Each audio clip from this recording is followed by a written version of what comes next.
الحمد لله رب العالمين، والصلاة والسلام على أشرف الأنبياء وسيد المرسلين نبينا محمد وعلى آله وأصحابه أجمعين، وبعد. سبحانك لا علم لنا إلا ما علمتنا إنك أنت العليم الحكيم. رب اشرح لي صدري ويسر لي أمري واحلل عقدة من لساني يفقهوا قولي.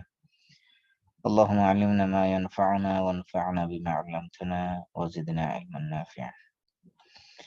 আজকে আমাদের হজ এবং উমরা সংক্রান্ত আলোচনার কন্টিনিউশন চলবে ইনশাআল্লাহ। আপনাদের অনেক প্রশ্ন জাগবে আমি জানি, এই জন্য আপনাদের একটু ধৈর্য ধরে শুনতে হবে শেষ পর্যন্ত। তারপরে যদি আপনাদের প্রশ্ন থাকে তাহলে আপনারা প্রশ্ন করবেন ইনশাআল্লাহ, আপনাদের সমস্ত প্রশ্নের জবাব দেওয়া হবে। আজকে এই জন্য আলাদা কোনো নতুন কোনো আয়াত নেই। আগের যেহেতু আয়াতটা আমরা আলোচনা একটা শুরু করেছি, এটা শেষ করা দরকার। আপনাদের কথা শুনতে পাচ্ছেন? আমার এখানে ইন্টারনেট আনস্টেবল শোনা দেখাচ্ছে। যাচ্ছে, শোনা যাচ্ছে পরিষ্কার। ইন্টারনেটের মেসেজ আসছে যে ইন্টারনেট আনস্টেবল। ওকে, আমরা শুনতে পাচ্ছি। প্রথমত আমি আলোচনার শুরুতেই কিছু মৌলিক জিনিস আলোচনা করে নিই। সেটা হলো যে হজ এবং উমরার মধ্যে তিনটা জিনিস আছে, তিন ধরনের আমল আমরা করি। একটা হলো রোকন, একটা হলো ওয়াজিব, আর একটা হলো সুন্নাহ। এই তিনটার মধ্যে পার্থক্য আমাদের ভালো করে বুঝতে হবে, কারণ হলো এক একটা কাজ ছুটে গেলে তার জন্য এক এক ধরনের বিধান। যেমন মনে করেন রোকন যদি ছুটে যায়, তাহলে আপনি ওই রোকন কমপ্লিট করা ছাড়া আপনি হজই হবে না বা উমরাই হবে না। ওয়াজিব যদি ছুটে যায়, তা আপনার হজ হবে, তবে এই ওয়াজিব ছুটে যাওয়ার কারণে আপনাকে একটা দম দিতে হবে, একটা একটা একটা বকরি জবাই করে মক্কাবাসীদের খাওয়াই দিতে হবে। কিন্তু যদি সুন্নত ছুটে যায় তাহলে আপনার কিছুই হবে না, আপনার সওয়াব একটু কম হলো আর কি। আপনি সুন্নত তরক করার কারণে সওয়াব কম হবে। এই জন্য কোন কাজটা ওয়াজিব রোকন, কোন কাজটা ওয়াজিব, কোন কাজটা সুন্নত, এগুলো আমাদের ভালো করে মনে রাখতে হবে। তাহলে আপনার যদি কখনো কোনো কিছু ছুটে যায়, তাহলে আপনি কোন ধরনের ক্ষতিপূরণ আপনাকে দিতে হবে সেটা আপনি বুঝতে পারবেন। প্রথমত হলো যে হজের রোকন হলো চারটা। প্রথমত হলো এহরাম, এহরাম বাঁধা, অর্থাৎ হজের নিয়ত করা আর কি। মূলত এহরাম বাঁধার অর্থ হলো হজের নিয়ত করা। এহরাম মানে শুধুমাত্র কাপড় কাপড় পরা না। আমরা অনেকে মনে করি যে সাদা কাপড় পরা মানে এহরাম। এহরাম হলো মূলত হজের নিয়ত করা। নিয়তের মাধ্যমে আপনার হজের মধ্যে ঢুকে যাওয়া। তাহলে এহরামের সাথে সম্পৃক্ত হলো দুইটা, একটা হলো রুকুন, একটা হলো ওয়াজিব। ওয়াজিব কোনটা? ওয়াজিব হলো মিকাত থেকে এহরাম করে হলো ওয়াজিব, আর এহরাম ইটসেলফ হলো রুকন। এহরাম বাঁধাটা হলো রুকন, আর মিকাত থেকে এহরাম বাঁধা হলো কি ওয়াজিব। তাহলে এহরামের সাথে দুইটা আছে, একটা হলো রুকন, একটা হলো ওয়াজিব। রুকন হলো আপনি শুধুমাত্র এহরাম বাঁধাটা হলো রুকন, আর মিকাত থেকে বাঁধা হলো কি? মিকাত থেকে বাঁধা হলো ওয়াজিব। তাহলে আপনি যদি মিকাত অতিক্রম করেন, মিকাত অতিক্রম করে যদি এহরাম বাঁধেন, তাহলে আপনি এহরাম হয়েছে ঠিক আছে, রুকন আদায় হয়েছে ঠিক আছে, কিন্তু আপনি মিকাত থেকে না বাঁধার কারণে কি হয়েছে? আপনি ওয়াজিব ছুটে গেছে। এই জন্য দুইটার মধ্যে পার্থক্য বুঝতে হবে যে এহরাম বাঁধা হলো রুকন বা ফরজ, আর মিকাত থেকে এহরাম বাঁধা হলো কি ওয়াজিব। ওয়াজিব। দুই নম্বর হলো আরাফাতে অবস্থান করা। এটা হলো হজের সবচেয়ে বড় রুকন। চারটা রুকনের মধ্যে সবচেয়ে বড় রুকন হলো কি আরাফার ময়দানে অবস্থান করা। তিন নম্বর হলো তাওয়াফুল ইফাদা, বা এটাকে তাওয়াফুল জিয়ারা বলা হয়। এই যে জিলহজ মাসের 10 তারিখে আপনার এই পাথর নিক্ষেপ করার পরে, মাথা কুরবানি করার পরে, মাথা চুল মুন্ডন করার পরে, তারপরে যে কাজটা সেটা হলো তাওয়াফ করা, বাইতুল্লাহ তাওয়াফ করা। এই তাওয়াফটা হলো, এটা হলো রুকন হজে। এটাকে তাওয়াফুল ইফাদাও বলা হয়, তাওয়াফুল জিয়ারা বলা হয়। তারপরে হলো এই তাওয়াফের সাথে যেটা সাই করা, মানে সাফা মারা, সাই করা। এই চারটা কাজ হলো হজের মধ্যে রুকন। কি কি বললাম? এহরাম, তারপরে এর আরাফায় অবস্থান করা, আর তাওয়াফুল ইফাদা, অথবা তাওয়াফুল ইফাদা এবং জিয়ারা একই নাম। কেউ বলে তাওয়াফুল ইফাদা, কেউ বলে তাওয়াফুল জিয়ারা। তাহলে হজের মধ্যে মূলত আমাদের তিন ধরনের তাওয়াফ আছে। একটা হলো আপনার উমরার তাওয়াফ, একটা হলো তাওয়াফুল কুদুম বা যাওয়ার পরে যে তাওয়াফ, আরেকটা বলে তাওয়াফুল ইফাদা বা জিয়ারা। তো এই তিন ধরনের তাওয়াফ সাধারণত হজের সাথে সম্পৃক্ত। নামগুলো মনে মনে রাখলো, মনে না থাকলো আপনি কোন সময় কোনটা করতেছেন সেটা মনে রাখলো। তাহলে আমরা পাইলাম এই 4টা হলো রোকন, এগুলো যে কোনো একটা ছুটে গেলে আপনার ওটা অবশ্যই এই কাজটাই করতে হবে আপনার। এটা শুধুমাত্র রোকন ছুটে গেলে আপনি দম দিলেও আদায় হবে না। ওয়াজিব যেগুলো সেগুলো আপনি ছুটে গেলে আপনি কি করলে দম দিলে আদায় হয়ে যাবে। যেমন মনে করেন ওয়াজিবের মধ্যে একটা হলো বলছিলাম কি মিকাত থেকে কি করা, ইহরাম করা। 2 নম্বর হলো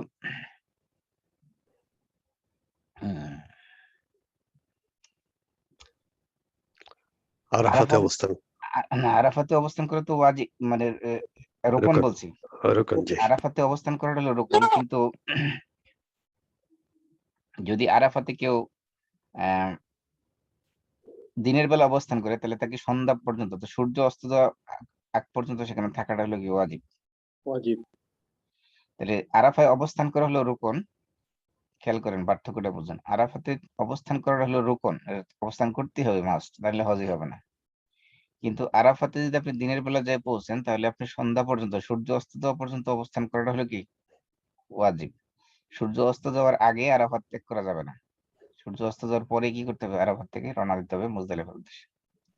এটা হলো ওয়াজিব। 3 নম্বর হলো আপনার ইয়ামুত তারউইহ, যেটাকে বলে 8 তারিখ দিবাগত রাত, অর্থাৎ যেদিন আরাফার রাত আর কি।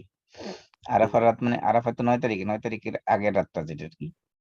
ওই রাত্রে ওই রাত্রে মিনাতে অবস্থান করা হলো কি, মিনাতে অবস্থান করা হলো ওয়াজিব। তারপরে আরাফা থেকে এসে মুজদালিফায় অবস্থান করা, এটাও কি, এটাও ওয়াজিব। তারপরে এই যে মিনাতে যে কঙ্কর নিক্ষেপ করা হয় জামারাতে, জামারা আকাবা, কুবরা, ওস্তা, সোগরা। কুবরা মানে বড়, ওস্তা মানে মধ্যম, আর সোগরা মানে ছোট। এই বড়, মধ্যম এবং ছোট এগুলোতে কঙ্কর নিক্ষেপ করার সময় এগুলোর সিকোয়েন্স রক্ষা করা, তারটিব রক্ষা করা, এটা ওয়াজিব। আপনি প্রথমে ছোটটা মারলেন, তারপরে যে বড়টা মারলেন, পরে এসে মেজরতে মারলেন, এরকম করলে হবে না। এই বড়, মেজর, ছোট যে 3টা যেগুলো আছে এগুলো ধারাবাহিকতা রক্ষা করা হলো কি ওয়াজিব। অবশ্যই আপনি এখন ইচ্ছা করলে আপনি ধারাবাহিকতা ভঙ্গ করার সুযোগ নাই, কারণ যাইতে হবে একদিক দিয়ে। এবং কেউ যদি আবার না জানলে অনেক সময় দেখা গেল যে প্রথমটাতে পাথর না মারি চলে গেলো পরেরটার মধ্যে, এরকম হইতে পারে অনেক সময়। এই জন্য এটা খেয়াল রাখতে হবে, তারটিব রক্ষা করা হলো কি ওয়াজিব। তারপরে মাথার চুল হলক করা মানে শেভ করা অথবা চুল খাটো করা, এটাও ওয়াজিব। তারপরে তাওয়াফুল উইদা বলে, বিদায় তাওয়াফ যেটা আর কি, এটা হলো যারা তামাত্তু হজ করবে বা কিরান হজ করবে, অর্থাৎ মক্কা শহরের বাইরে যারা, তাদের জন্য বিদায়ী তাওয়াফ করা, এটাও ওয়াজিব। তারপরে যারা তামাত্তু বা কিরান হজ করবে তাদের জন্য এই একটা হাদি মানে একটা পশু কোরবানি দেওয়া। যদিও আমরা এই নন হাজি যারা, অর্থাৎ হাজি ছাড়া বাকি যারা কুরবানি দেয় তাদেরটাকে বলা হয় উদহিয়া। আর হাজিরা যে প্রাণীটা কুরবানি দেয় সেটাকে বলা হাদি, হাদি। তাহলে এই যে জিনিস একই, কুরবানি দুটোই কুরবানি, কিন্তু নাম ভিন্ন। হাজিরা দিলে সেটার নাম হলো হাদি, আর নন হাজিরা দিলে সেটার নাম হলো কি উদহিয়া বা আদহি, বহুবচন আদহি। বা আমরা বাংলায় কুরবানিও বলি, কুরবানি আরবি শব্দ, তো বাংলাদেশে আমরা কুরবানি বলি, কিন্তু হাজিরা যেটা দেয় সেটার নাম হলো হাদি। তাহলে যদি তামাত্তু হজ করে বা কিরান হজ করে তাহলে তাকে আরেকটা ওয়াজিব তার জন্য এক্সট্রা, সেটা হলো কি তাকে একটা হাদি দিতে হবে। হাদি না দিলে কি করতে হবে, 10 দিন রোজা রাখতে হবে। 3 দিন হজের মধ্যে, আর 7 দিন কি দেশে ফিরে আসার পর, এগুলো হলো ওয়াজিব। আর এছাড়া বাকি যত কাজ আছে হজের সবগুলো হলো সুন্নাত। যেমন তাওয়াফুল কুদুম, যাওয়ার পরে একটা তাওয়াফ করা। তাওয়াফ মানে একটা মানে 7 বার আর কি। যাওয়ার পর তাওয়াফ করা যেটা, সেটা হলো তাওয়াফুল কুদুম বলা হয়। তারপরে ইত্তেবা মানে কি, আমরা বলছিলাম ওই যে বাম কাঁধের উপরে কাপড়, কি বাম কাঁধটা খোলা রাখা, এখানে কাপড় পরার সময় কি করা, বাম কাত খোলা রাখা। বাম কাঁধ খোলা রাখা, এটা হলো সুন্নাত। তারপরে রমল করা মানে কি, প্রথম বীর দর্পে হেঁটে যাওয়া তাওয়াফ করার সময়। এই যে রমলটা শুধুমাত্র পুরুষের জন্য। রমল করবে কয় তাওয়াফ, মাত্র প্রথম 3 তাওয়াফ, বাকি 4 তাওয়াফ হলো নর্মাল হাঁটবে। প্রথম 3 তাওয়াফে শুধু রমল করবে, কিন্তু ইত্তেবা থাকবে সবসময়। এই 7 তাওয়াফের পুরোটার মধ্যে কি থাকবে? اتباع ইত্তেবা থাকবে। ইত্তেবা মানে এই বাম কাত খোলা রাখা আরকি, কাপড় পরা। কিন্তু আপনি তাওয়াফ শেষ করার পরে আর ইত্তেবা করার দরকার নেই। অনেকে দেখা যায় যে সাই করতেছে, এখনো ইত্তেবার মধ্যে আছে। তাওয়াফ শেষ করে সাইতে চলে গেছে, এখনো সেই ইত্তেবার ভিতরেই আছে। ইত্তেবা আপনি যখন, হ্যাঁ এটা খুলে ফেলে, বুঝি মানে নাই। বিশেষ করে ইজিপশিয়ানরা ওখানে হ্যাঁ। যে পেট ঠেট খোলা, একদম বুক খোলা, মানে ইত্তেবা তো আছেই, শরীরের পেটের বেশি ইত্তেবার খোলা সাথে থাকে। পেট তেবাও করে নাকি? হ্যাঁ, আচ্ছা, তারপরে মনে করেন এই যে হাজারে আসাদ চুম্বন করা, এটাও সুন্নাত। সুন্নত। তারপরে অন্যান্য যে সকল দোয়া জিকির আজকার আমরা যেগুলো পড়ি, যেমন রুকনুল ইয়ামানি থেকে হাজার আসাদ রব্বানা আতিনা পড়ি, এগুলো সুন্নত। তারপরে সাফা মারা যাওয়া, এটাও সুন্নত। তাহলে এগুলো হলো সুন্নতের মধ্যে পড়ে। সাই করা হলো ওয়াজিব, আর সাফা মারার পাহাড়ের ওঠা হলো কি আপনার سنة সুন্নত। এগুলো হলো আপনার হজের সাথে সম্পর্কিত। আর উমরার ক্ষেত্রে উমরার রুকন হলো 3টা। একটা হলো ইহরাম, আবার কি হজের মতে ইহরাম বাঁধা হলো কি রুকন, আর মিকাত থেকে বাঁধা হলো কি ওয়াজিব। সুন্নাত। واجب ওয়াজিব। তাহলে হজের মূল কাজ হলো মূলত ইহরাম বাঁধা 1 নম্বর রুকন, 2 নম্বর হলো তাওয়াফ করা, 3 নম্বর হলো সাই করা, সাফা মারা সাই করা। عمرة এই তিনটে হলো উমরার রুকন। আর উমরার ওয়াজিব হলো কি? উমরার ওয়াজিব হলো 2টা। 1 নম্বর হলো মাথার চুল মুন্ডন করা বা খাটো করা, 2 নম্বর কি মিকাত থেকে ইহরাম করা। এছাড়া বাকি যেগুলো আছে সেগুলো সবগুলো সুন্নাত, যেগুলো আমরা ইতিপূর্বে বলেছি। তারপরে যে জিনিসটা খেয়াল রাখতে হবে যে ইত্তেবা হলো সমস্ত তাওয়াফের মধ্যেই, আর রমল হলো মাত্র কয় তাওয়াফে? চিনতে হবে। প্রথম 3 তাওয়াফে, বাকি 4 তাওয়াফ হলো স্বাভাবিক হাঁটতে হবে। আরেকটা জিনিস মনে রাখতে হবে, এই ইত্তেবা এবং রমল যেটা, এই ইত্তেবা এবং রমল এটা শুধুমাত্র উমরার তাওয়াফে এবং কুদুমের যে তাওয়াফুল কুদুম যেটা, এই 2 তাওয়াফের মধ্যে শুধু ইত্তেবা এবং রমল আছে। বাকি যে তাওয়াফ, মনে করেন হজের এই জিলহজের 10 তারিখে যে আপনি তাওয়াফ করবেন, তাহলে যে তাওয়াফ করবেন সেটা হলো তাওয়াফুল ইফাদা অথবা জিয়ারা, যেটাই বলেন না কেন, ওই তাওয়াফের মধ্যে কি নাই? ইত্তেবাও নাই, রমলও নাই। ও এটা মনে রাখতে হবে। আবার বলেন। তাহলে ইত্তেবা এবং রমল, অর্থাৎ ইত্তেবা হলো এই যে বাম কাত খোলা রাখা জি তাওয়াফ করার সময়, এবং রমল হলো প্রথম 3 তাওয়াফে দৌড়ানো, একটু একটু জোরে সোরে হাঁটা তাওয়াফ করার সময়, বাকি 4 তাওয়াফ স্বাভাবিকভাবে করা।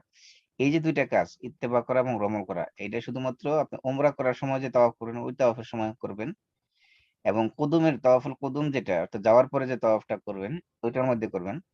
কিন্তু আপনার হজের ভিতরে যে তাওয়াফ, আপনার হজের ভিতরে বলতে জিলহজ মাসের 10 তারিখে আপনি কুরবানি টুরবানি করে আসার পরে যে তাওয়াফটা করবেন, ওই তাওয়াফের মধ্যে কি নাই? এটাকে তাওয়াফুল ইফাদা বলে অথবা তাওয়াফুল জিয়ারা। ওই তাওয়াফের মধ্যে ইত্তেবাও নাই, রমলও নাই। অর্থাৎ ওই তাওয়াফের মধ্যে আপনি দৌড়াইবেন না, ওই তাওয়াফ করবেন স্বাভাবিকভাবে। আচ্ছা আচ্ছা দৌড়াইতে হবে না ওটার মধ্যে। দৌড়াবেন শুধুমাত্র প্রথম যে উমরার জন্য যে তাওয়াফ করবেন সেটার মধ্যে দৌড়াইবেন, বাকিগুলোর মধ্যে না। ঠিক আছে। মানে শেষ এই হজের মাঝখানে যে মূল যে ফরজ যে তাওয়াফটা, ওই তাওয়াফের ইত্তেবাও নেই, ওই তাওয়াফের মধ্যে রমলও নেই। রমল শুধুমাত্র আপনার প্রথম তাওয়াফ, এটা মনে রাখতে হবে। তারপরে অনেকগুলো প্রশ্ন আপনাদের আসতে পারে, আমি আমি কয়েকটা সংগ্রহ করেছি, দেখি আপনাদের এগুলোর মধ্যে আপনাদের প্রশ্নের জবাব আসে কিনা। প্রথম হলো যে আহ কেউ যদি উমরা করতে যায়, কোনো মা বোন তাদের যদি পিরিয়ড শুরু হয়ে যায়, সেই ক্ষেত্রে কি করবে? এটা একটা কমন প্রশ্ন।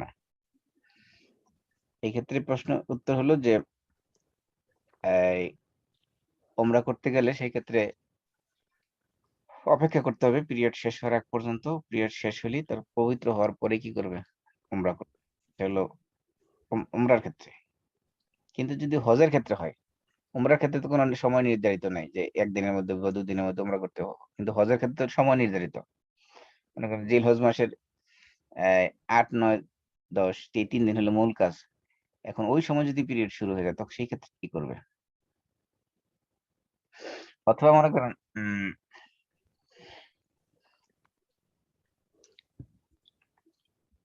হজের কাজ শেষ করার পরে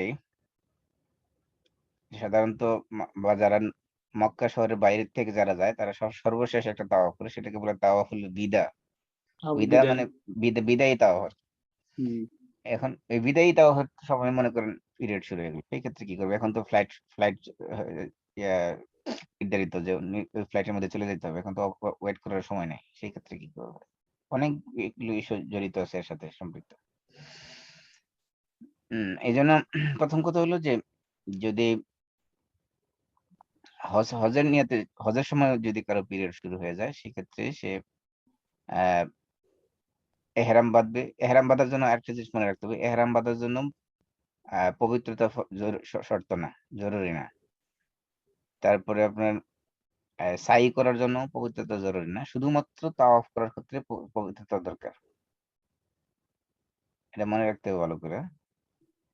এজন্য যদি পিরিয়ড শুরু হয়ে যায়, পিরিয়ড চলাকালীন অবস্থায় এহরাম বাঁধতে পারবে, অর্থাৎ হজের নিয়ত করে দিতে পারবে, রওনা দিবে।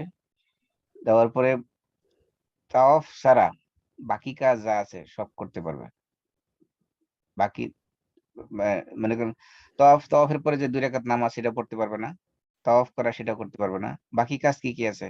বাকি কাজ হলো সাফা মারা, সাই করা, তারপরে আপনার মাথার চুল ছোট করা, এই কাজগুলো যেগুলো আছে, বাকি যেগুলো আছে সেগুলো করতে পারবে। এখন মনে করেন তামাত্তুর হজের নিয়ত যদি করে, তাহলে প্রথমত আগে উমরা করতে হবে, কিন্তু এখন তো উমরা করার সুযোগই নেই, কারণ যেহেতু তাওয়াফ করতে পারতেছে না। কারণ এই পিরিয়ড চলাকালীন তাওয়াফ ছাড়া বাকি যত কাজ আছে, তাওয়াফ এবং নামাজ ছাড়া বাকি কাজগুলো করতে পারবে, সাই করতে পারবে, চুল কাটতে পারবে, ওগুলোতে কোনো সমস্যা নেই।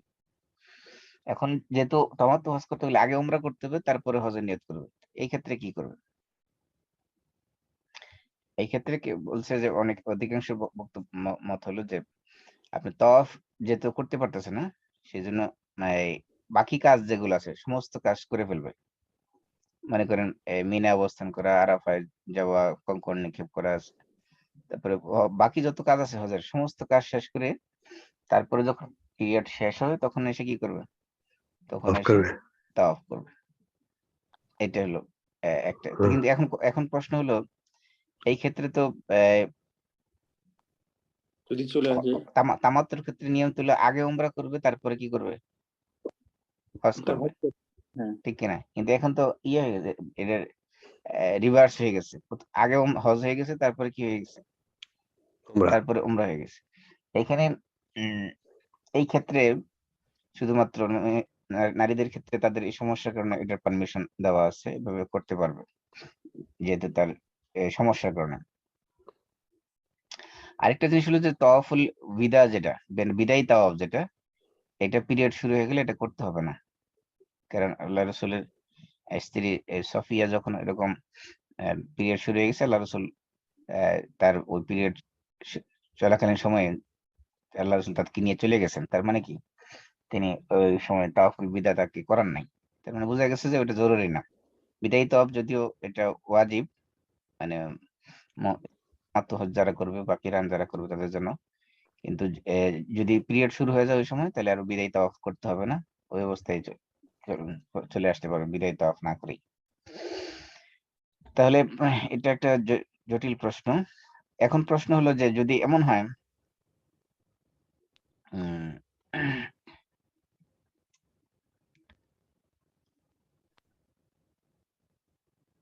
যেমন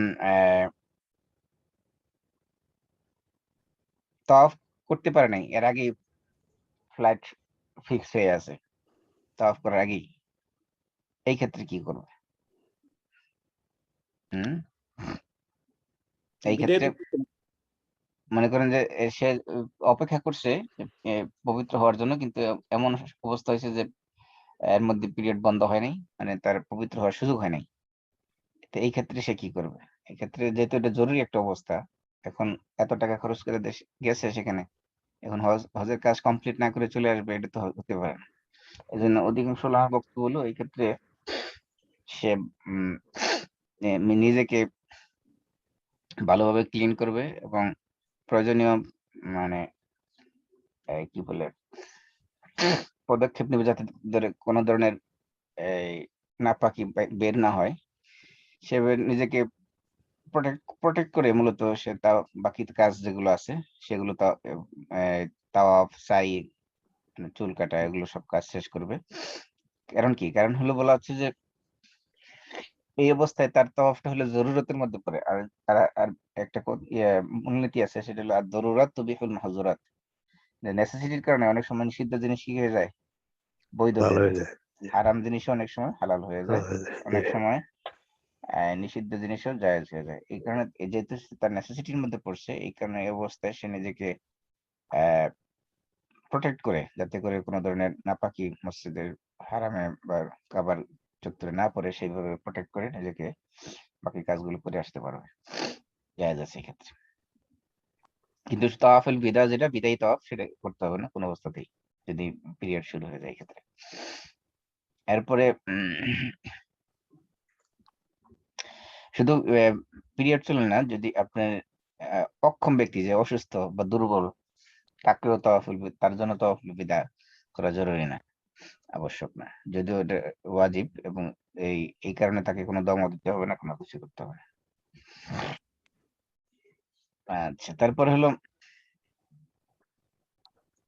তাহলে আমরা কি পেলাম? যে পিরিয়ড চলাকালীন অবস্থায় এহরাম করা যাবে, সাই করা যাবে, শুধু কোনটা করা যাবে না? তাওয়াফ করা যাবে না।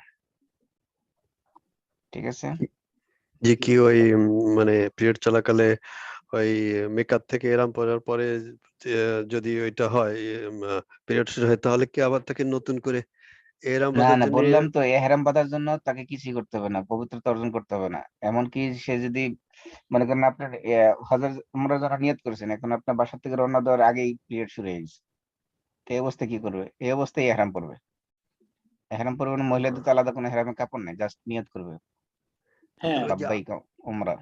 আয়েশা এই- মসজিদে যে কি করা যায়, একটা ইস্যু ছিল, তাহলে না, ওইটা কি? সেটা তো হলো হজের ক্ষেত্রে, ও আচ্ছা আচ্ছা সেটা হজের সাথে উমরার সাথে মিশায় মিশায় ফেলেন, আবার দুইটা তো দুই জিনিস। আচ্ছা আচ্ছা। এখন উম না, ওইটার একটা একটা লম্বা স্টোরি আছে, যে আপনার আয়েশা রাদিয়াল্লাহু আনহার ক্ষেত্রে যেটা ঘটছে। জি সেটা উমরার আপনার জন্য। যদি সেটা যদি আপনি ঘটনাটা দেখেন, সেটা হলো যে আয়েশা রাদিয়াল্লাহু আনহা যখন পিরিয়ড শুরু হয়ে গেছে, তো ওনারা সিরফ নামক একটা জায়গায় মক্কার কাছে, ওইখানে আসার পরে ওনার পিরিয়ড শুরু হয়ে গেছে। তো উনি তো উমরা করতে পারেন নাই, যেহেতু তামাত্তু হজ করলে আগে আমাকে উমরা করতে হবে, তারপরে কি করতে হবে? হজ করতে হবে। তারপর হজ করতে হবে। তো উনি তো উমরা করতে পারেনি নাই। তো কি করছে? উনি সরাসরি হজের কাজ শুরু করছে। হজের কাজ শুরু হুম, করার পরে, যেদিন হজের কাজ শেষ হয়ে গেছে, হুম, সে আল্লাহ রাসূল সাল্লাল্লাহু আলাইহি ওয়াসাল্লাম যখন তাঁবুতে আসলেন, এসে দেখছেন যে আয়েশা রাদিয়াল্লাহু কান্না করতেছে। তো সে কান্না করতেছে কেন? তখন বলল যে ওনার পিরিয়ড শুরু হয়ে গেছে। তারপরে উম ওনাকে হজ করার অনুমতি দেওয়া হলো, যে হজের বাকি যা কাজ আছে সবগুলো করো, শুধুমাত্র তাওয়াফ ছাড়া। তাওয়াফ ছাড়া বাকি কাজ আছে, যা আছে সবগুলো হলো। তো বাকি কাজ সব শেষ করা হলো।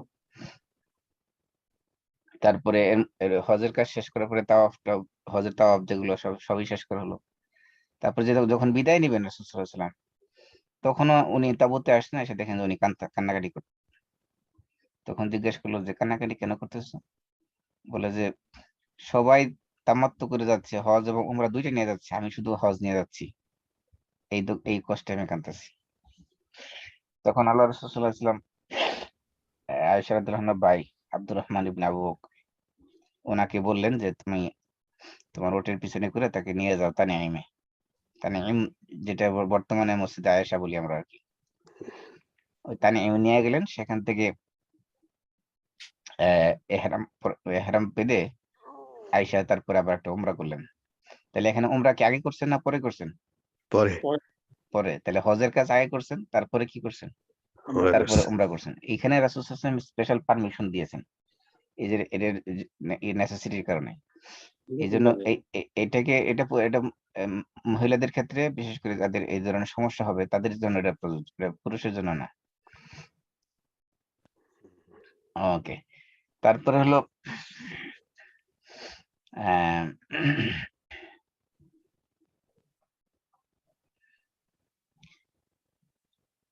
যদি কেউ একাধিক উমরা করে সেই ক্ষেত্রে যদি মাথায় চুল না থাকে সেক্ষেত্রে কি করবে? অথবা মনে করেন যে আপনি হজ করতে গেলেন, যাওয়ার পরে প্রথমে উমরা করলেন, উমরা করে মাথা চুল মন্ডন করে ফেলেন। এরপরে তো মনে করেন ফর এক্সাম্পল জিল হজের 7 তারিখে যে উমরা করলেন, তা 8 তারিখ থেকে তো হজের কাজ শুরু। 8, 9, 10 তারিখে তো আবার চুল কাটতে হবে। চুল এই কাটতে হবে। 3 দিনে তো চুল গজাবে না। 3 দিনে কি মাথা চুল গজাবে? তেমন গজাবে না, 2-1টা জমা দিতে পারে। এই জন্য অথবা মনে করেন যে একজন একবার উমরা করছে, উমরা করার পরে আবার মনে করেন যে মদিনায় গেছে, মদিনা থেকে আসার পরে আবার যেহেতু ফ্লাইট চিন্তা করছে আরেকটা উমরা করে যায় আসার সময়, আবার সে উমরা করতে শুরু করলো। এখন তো তার এই 2 দিনের মধ্যে চুল হবে চুল না। গজায় নাই। এখন সে কি করবে? অথবা মনে করেন একজন মাথার নেড়া, মানে হ্যাঁ। টাক টাক মাথা আর কি, যে তার মাথায় আদৌ চুলিও গজায় নেই, সেই বা কি করবে? এখানে বিষয় হলো যদি মাথায় চুল না থাকে তাহলে সেই ক্ষেত্রে তাকে কিছুই করতে হবে না, সাই করার সাথে সাথেই সে হালাল হয়ে গেছে। আর যদি মাথায় চুল থাকে, অল্প পরিমাণে থাকে, সেই ক্ষেত্রে খুর দিয়ে শুধুমাত্র চুলের উপর দিয়ে টেনে নিলে হবে, যদি অল্প পরিমাণে থাকে।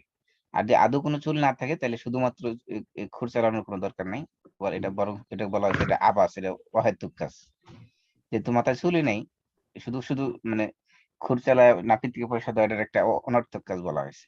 এটা কোনো প্রয়োজন নেই। যদি হালকা পরিমাণে চুল থাকে সেই ক্ষেত্রে শুধুমাত্র এই খুর বা রেজার যেটি আমরা বলি ওটা শুধু উপর দিয়ে ঘুরে নিলে হালাল হয়ে যাবে। আর যদি মাথায় একদম টাক থাকে যে আদৌ কোনো পশমই নেই, সেই ক্ষেত্রে হলক বা কসর কোনোটাই তার করতে হবে না। হলক কসর ছাড়াই সে কি হয়ে যাবে? হালাল হয়ে যাবে। আচ্ছা,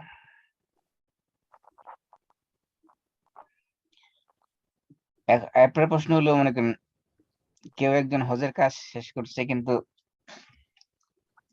তাওয়াফুল ইফাদা করার আগেই মারা গেছে। তাওয়াফুল ইফাদা হলো 10 তারিখ হজের মৌলিক কাজ করার পরে যে তাওয়াফটা করা হয় সেই তাওয়াফ। যদি মারা যায় সেক্ষেত্রে কি করবে? এই ক্ষেত্রে বিধান হলো যে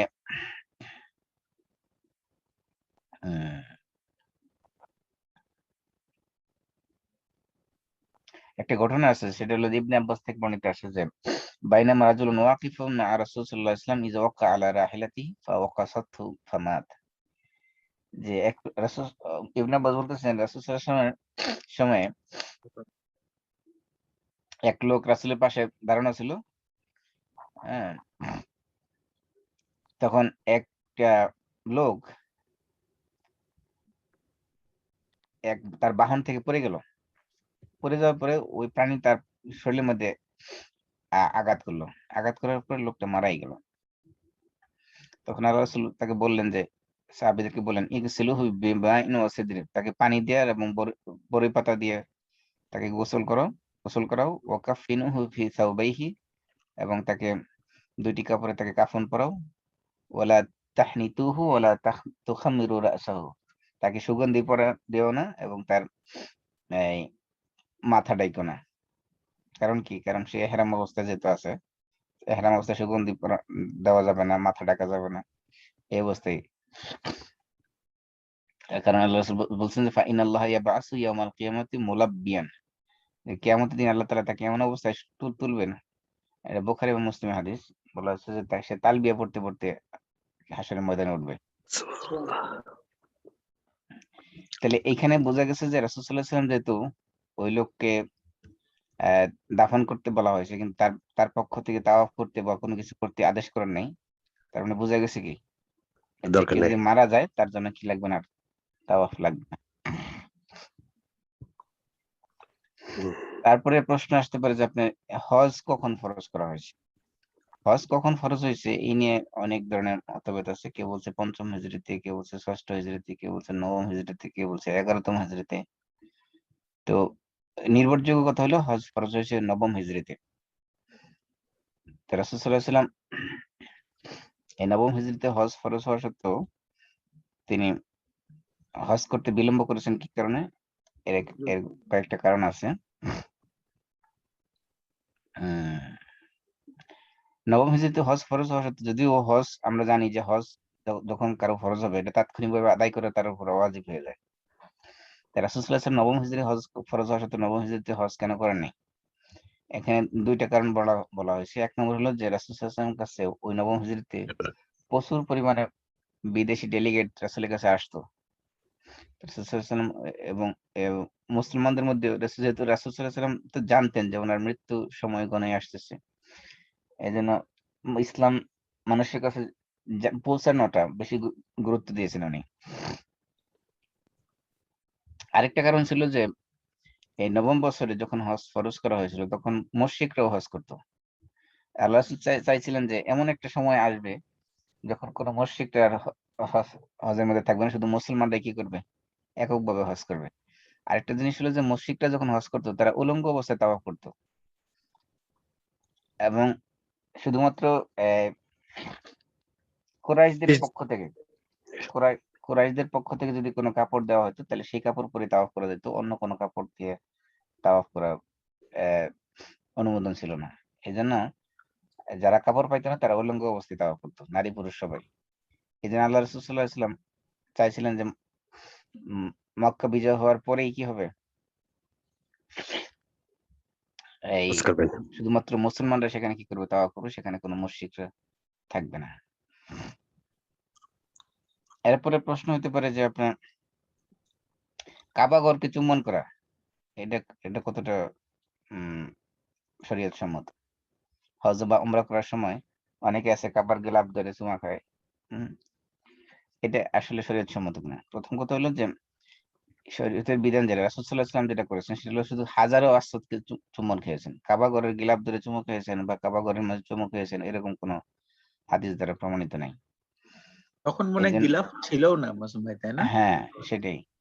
এই জন্য একমাত্র হাজারো আসওয়াদ ছাড়া বেশি আবেগ দেখাইতে যে আপনি কাবার গিলাফ ধরে চুমু খাওয়া এগুলো করতে যাবেন না, কারণ ইবাদত হইলো তাওকিফি, অর্থাৎ আল্লাহ এবং আল্লাহ যা নির্দেশ করেছেন, রাসূল যা করেছেন সেটার মধ্যে সওয়াব, এর বাইরে কিছু করার মধ্যে সওয়াব নেই। এই জন্য আপনার আমরা যেটা করতে পারি সেটা হলো মুলতাজাম, যে জায়গাটা মুলতাজাম বলা হয় হলো এখান থেকে আপনার শুরু করি। হাজারো আসওয়াদ এবং কাবার যে দরজা এর হ্যাঁ, মাঝখানে যে জায়গাটা এটাকে বলে মুলতাজাম। এই জায়গায় আপনি হাত তুলে একদম বুক মিলে মুখ বুক হাত সব মিলে কাবার সাথে আপনি দোয়া করতে পারেন, এটা দোয়া কবুলের জায়গা, এটা করতে পারেন। কিন্তু কাবার গিলাফ নিয়ে টানাটানি করে কাবার অনেকে আছে যে আমি নিজ চোখে দেখেছি, এক পাকিস্তানি এক মহিলা সে কেসি নিয়ে গেছে যে কাবার গিলাফ কেটে নিয়ে আসা যাবে।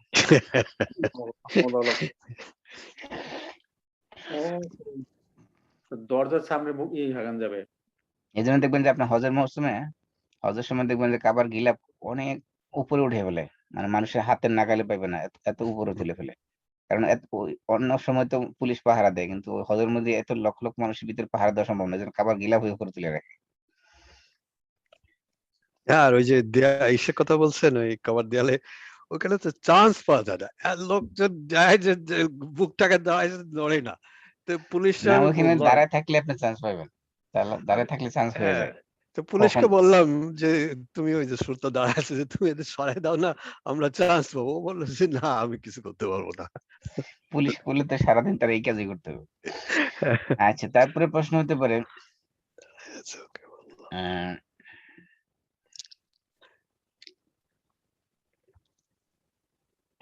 একাধিক ব্যক্তির পক্ষ থেকে উমরা করা যাবে কিনা, অথবা একই সফরে একাধিক উমরা করা। বিশেষ করে আমাদের বাংলাদেশে যারা যায় দেখবেন যে একদিনেই কয়েকটা উমরা করতেছে, একটা বাবার নামে, একটা দাদার নামে, নানার নামে, খালার নামে, সবার নামে উমরা করতে, খালি মসজিদে আয়েশা যায় এহরাম বাদে আবার এসে উমরা করতেছে। এই যে এরকম একই সফরে একাধিক উমরা করা, এটা জায়েজ কিনা? বলা হচ্ছে যে উম একই সফরে একাধিক উমরা করা এর কোনো ট্রেডিশন, এর কোনো আহ, দলিল রাসূলের রাসূল তো করে নাই, রাসূলের কোনো সাহাবীরা করে নাই। এই জন্য এটা বলা হয়েছে যে আসল হলো, মূল হলো যে লিকুল্লি উমরাতিন সাফরা, প্রত্যেক উমরার জন্য একটা সফর হোক।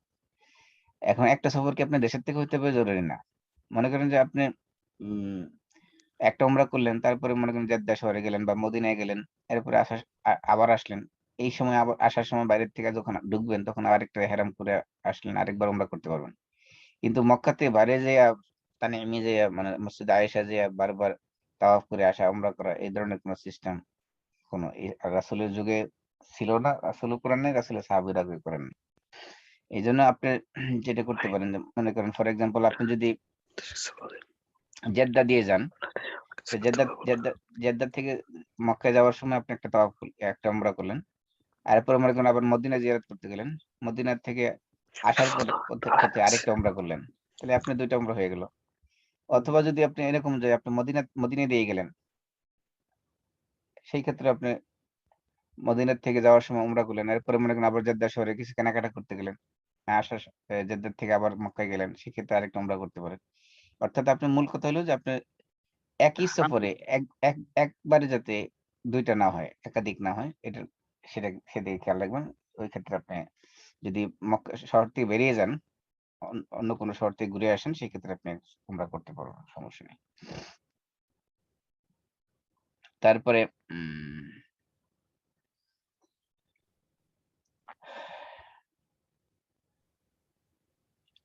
এক উমরার থেকে আরেক উমরার মধ্যে ব্যবধান কতটুকু হওয়া উচিত? এই ক্ষেত্রে ইমাম আহমদ ইবনে হাম্বল উনি বলছেন যে এক উমরা থেকে আরেক উমরার মধ্যে এতটুকু পরিমাণ গ্যাপ দেওয়া উচিত যাতে করে, যেহেতু উমরার একটা গুরুত্বপূর্ণ কাজ হলো যে মাথার চুল মুন্ডন করা বা চুল কাটা বা চুল মুন্ডন করা, ঠিক কিনা? জি আমরা যে উমরার যে কাজগুলো বলছিলাম, উমরা কাজের মধ্যে উমরার ওয়াজিবের মধ্যে একটা ওয়াজিব ছিল কি মাথার চুল কাটা বা চুল মুন্ডন করা। তাহলে উমরা যেহেতু গুরুত্বপূর্ণ একটা কাজ, মাথার চুল মুন্ডন করা বা চুল খাটো করা, সেই জন্য চুল গজাইতে হবে। এক উমরা থেকে আরেক উমরার মাঝখানে কি করতে হবে? কমপক্ষে চুল গজানোর মতো একটা ব্যবধান রাখতে হবে। এটা হতে যতদিন লাগে, মানে মনে করেন চুল গজাইছে মানে অনেক লম্বা হইতে হবে জরুরি না, মানে চুল ব্লেড দিয়ে কাটা যায় এতটুকু পরিমাণ হলেই কি হয়ে যাবে। মানে যেহেতু চুল কাটাটা হলো ওয়াজিব উমরার মধ্যে, সেই জন্য চুল কাটা যেতে পারে এমন অবস্থা হইলেই হবে। এতটুকু গ্যাপ দিতে হবে কমপক্ষে দুই উমরার মাঝখানে। তারপরে তাওয়াফ করার ব্যাপারে তো কোনো লিমিটেশন নাই, যত খুশি করা যাবে কোনটা? নাকি? তাওয়াফ তাওয়াফ করা হ্যাঁ, তাওয়াফ তো আপনি অবশ্যই তাওয়াফ মানে আপনি এক সফরে যতবার ইচ্ছা আপনি যতবার হারামে ঢুকবেন ততবারই তাওয়াফ করবেন। তাওয়াফের কোনো নির্দিষ্ট কোনো সময়ও নেই, নির্দিষ্ট কোনো ইয়েও নেই, মানে লিমিট নেই। সীমাবদ্ধ। আচ্ছা যতবার আচ্ছা। ঢুকবেন ততবারই তাওয়াফ করবেন, কোনো সমস্যা নেই। যদি সেখানে নামাজ চালু না থাকে, নামাজ চলাকালীন তাওয়াফ করার সুযোগ নেই, অন্য সময় ঢুকলে আপনি তাওয়াফ করেন। ওকে, তারপরে প্রশ্ন হতে পারে যে বাপ চাচ্ছে যে ছেলে হজ করুক, মানে ছেলে চাচ্ছে যে হজ করুক কিন্তু বাপ চাচ্ছে ছেলে বিয়ে করুক। এখন এই দুইটার মধ্যে কোনটা প্রিফারেন্স দেবে? বিয়ে আগে করবে নাকি হজ আগে করবে? কি আগে করবে? সহজ আগে করে। ফরজ হয় না, হ্যাঁ, হজ করতে ফরজ না, কিন্তু তাদের হজ ফরজ না হজ। হজ হজ করা ফরজ, বিয়ে করা কি ফরজ? না, বিয়ে করা তো সুন্নত। বিয়ে করা সুন্নত। বিয়ে করা ফরজও না, বিয়ে করা সুন্নতও না, বিয়ে করা মুস্তাহাবও না, বিয়ে করা নফলও না, আবার বিয়ে করা সবগুলোই।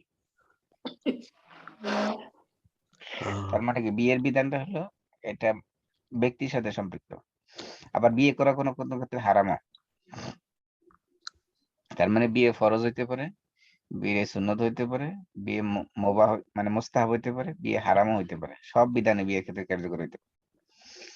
এখন মনে করেন কেউ যদি এমন হয় যে তার মানে শারীরিক অবস্থা এমন যে সে বিয়ে না করলে সে জিনা ব্যভিচারে লিপ্ত হয়ে যাওয়ার সম্ভাবনা আছে, এই ক্ষেত্রে তার বিয়ে করা খরচ। জি আর যদি এমন হয় যে তার না বিয়ে না করলে তার কোনো সমস্যা নেই, সেই ক্ষেত্রে তার জন্য বিয়ে করা হলো সুন্নত। আর যে এমন হয় যে বিয়ে করলে সে স্ত্রীর হক আদায় করতে পারবে না, না ফিজিক্যাল না ইকোনমিক্যাল, এই ক্ষেত্রে তার জন্য বিয়ে করা হারাম।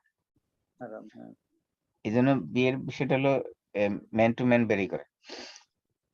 এই জন্য যদি এমন হয় যে তার জন্য তাকে নিজেকে কন্ট্রোলে রাখা, তার নিজের চরিত্রকে হেফাজত করা তার জন্য কষ্টকর হয়ে যায়, সেই ক্ষেত্রে তাকে আগে বিয়ে করে হলো তার জন্য আবশ্যক, তারপরে সে হজ করবে। এখন মনে করেন একজনের কাছে এমন পরিমাণ অর্থ আছে যে এটা দেশে যে কোনো একটা করতে পারবে, হয় বিয়ে করতে পারবে নতুবা হজ করতে পারবে, দুইটা একসাথে করা সম্ভব নয়, তার অর্থের আহ, যোগান দেওয়া দুইটা দুইটা একসাথে করা সম্ভব না। সেই ক্ষেত্রে যদি এমন হয় তাহলে অবশ্যই তাকে করতে হবে বিয়ে করতে। আর যেমন হয় না না এই এই মুহূর্তে তার বিয়ে না করলেও সমস্যা হবে না তেমন, সেই ক্ষেত্রে যেহেতু হজ তার জন্য ফরজ, তাহলে আগে হজ করবে। তাহলে এটা বিধানটা হলো ব্যক্তির উপর নির্ভর করবে, মানে কোনো ফিক্স কোনো বিধান বলা যাবে না যে এটা সবার জন্য অ্যাপ্লিকেবল। তারপরে প্রশ্ন হতে পারে যে সন্তানের টাকা দিয়ে পিতা হজ করতে পারবে কিনা। যেমন আমার ক্ষেত্রে যেটা করছে, আমি যখন সৌদি আরবে ছিলাম পিএইচডি করছি যখন, তখন আমার মাকে এনে হজ করাইছি আমি। তো মা যখন হজ করে দেশে গেল, তখন এলাকার লোকজন নাকি বলছে যে তোমার তো জায়গা জমি আছে, তুমি আর নিজের সম্পদ থাকতে তোমার ছেলের টাকা দিয়ে হজ করে তোমার হজ হবে না। এলাকার মানুষ ফতোয়া দিয়ে দিয়েছে যে নিজের সম্পদ থাকতে ছেলের টাকা দিয়ে হজ নাকি হজ হবে না, ফতোয়া দিয়ে দিয়েছে। পরে মা কি করছে, আমাকে না জানেই আমার নামে জমি কতটুকু রেজিস্ট্রি করে দিয়ে দিছে। সুবহানাল্লাহ। হ্যাঁ, মানে এরকম হয় আর কি, মানুষ উল্টা পাল্টা ফতোয়া দিয়ে অনেক সময় ধরেন পেঁচ লাগায় হলে। তো এখন প্রশ্ন হলো যে পিতামাতা সন্তানের টাকা দিয়ে হজ করতে পারবে কিনা, এটা হলো একটা প্রশ্ন। প্রথম কথা হলো যে শুধুমাত্র পিতামাতা না, পৃথিবীর যে কোনো মানুষ অন্য যদি কেউ তাকে টাকা দেয়, সেই টাকা দিয়ে সে হজ করতে পারবে। শুধু পিতামাতা অবশ্যই পারবে, যেহেতু তার সন্তান। এমনকি পিতামাতা না, কোনো রিলেটিভও না, হ্যাঁ, থার্ড পার্সন সিঙ্গুলার নাম্বার কেউ যদি আপনার টাকা দেয় যে আমি টাকা দিলাম আপনি হজ করে আসেন, আপনি সেই টাকা দিয়েও হজ করতে পারবেন, কোনো সমস্যা নেই। আর পিতামাতা হলে তো কোনো কথাই নেই। এই জন্য এই হজের যাওয়ার জন্য শর্ত হলো যে সামর্থ্য থাকা। আল্লাহ বলছে ওয়ালিল্লাহি আলান নাস হিজ্জুল বাইতি মান ইসতাতা ইলাইহি সাবিলা, যার মধ্যে ইসতাতাআত থাকবে। ইসতাতা মানে সামর্থ্য থাকা। সামর্থ্য মানে দুইটা জিনিস, একটা হলো তার এই মক্কায় পৌঁছার যে বাহনের যে খরচ, যাতায়াতের খরচ সেটা, আরেকটা হলো তার জাদ মানে তার এই এই সময়ের মধ্যে তার ভরণ পোষণ, অর্থাৎ তার ট্রাভেল খরচ এবং তার ভরণ পোষণের খরচ, এই দুইটা কস্ট যদি সে বেয়ার করতে পারে তাহলে তার জন্য হজ খরচ। এখন এই দুইটা খরচ যদি কেউ বহন করে তার তার জন্য, তার আহ, সন্তান হোক বা অন্য কোনো ব্যক্তি হোক, যার সাথে তার কোনো ব্লাড রিলেশন নেই, কোনো ধরনের কানেকশন নেই, এমন কোনো ব্যক্তি যদি তাকে এটা পরিমাণ টাকা দেয়, সেই টাকা দিয়ে সে হজ করতে পারবে, কোনো সমস্যা নেই। তারপরে প্রশ্ন হলো যে হারাম টাকা দিয়ে হজ করলে সেটা কি হবে।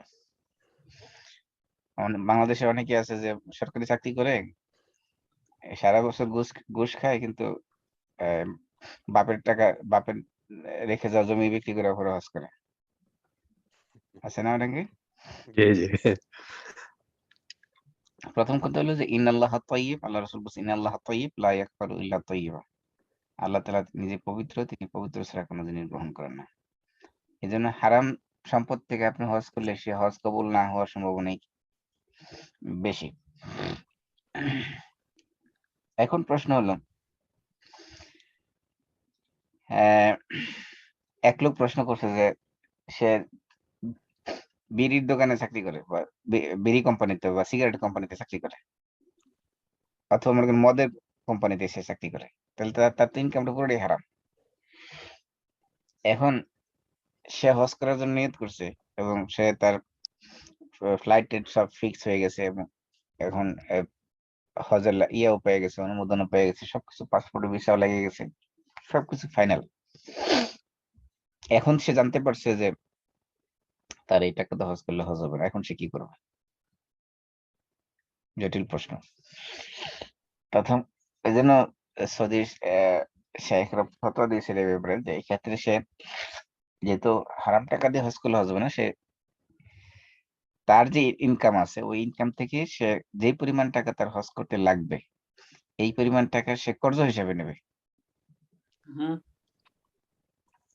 এই পরিমাণ টাকা সে কর্জ হিসেবে নিয়ে এটা সে হজের যেহেতু হজের সবকিছু ফাইনাল হয়ে গেছে, এগুলো রিটার্ন পাওয়া সম্ভব না, এই পরিমাণ টাকা সে কর্জ হিসেবে নিয়ে হজ আদায় করে ফেলবে। তারপরে হালাল ইনকাম টাকা যখন তার কাছে আসবে, তখন ওই টাকা সে কি করবে, আল্লাহর রাস্তায় দান করে দেবে। হুম। এটা একটা সমাধান দেওয়া হয়েছে।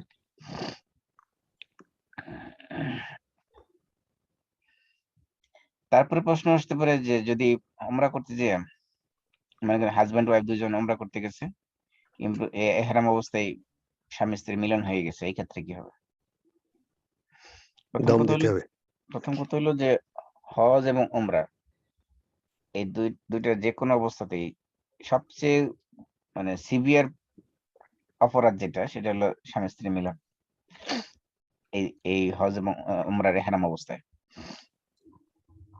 এই জন্য যদি এমন হয় যে সাই করার আগেই কি হয়ে গেছে, মিলন হয়ে গেছে, তাহলে তার উমরা নষ্ট হয়ে গেছে।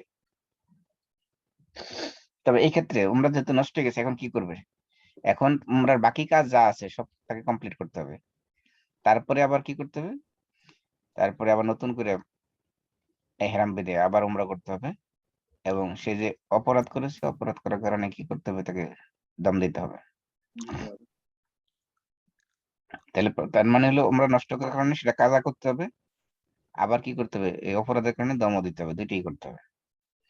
কিন্তু এমন যদি হয় যে হজের উমরার সমস্ত কাজ শেষ করে ফেলতে, শুধুমাত্র মাথার চুল কাটা বাকি আছে,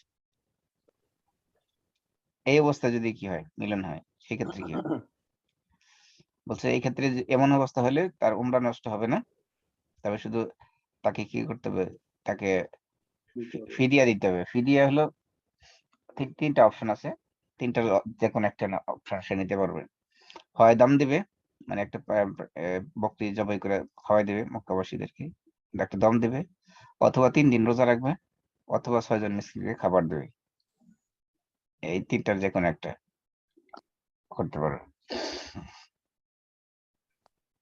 অনেকে অনেকে আছে যে আবার চিন্তা করে আমরা যেহেতু নষ্ট হয়ে গেছে, আবার যে তানি মেজেদে ইয়ে করে আসি, এহরাম এহরাম বাইদে নতুন করে আসি। না, এটা হবে না।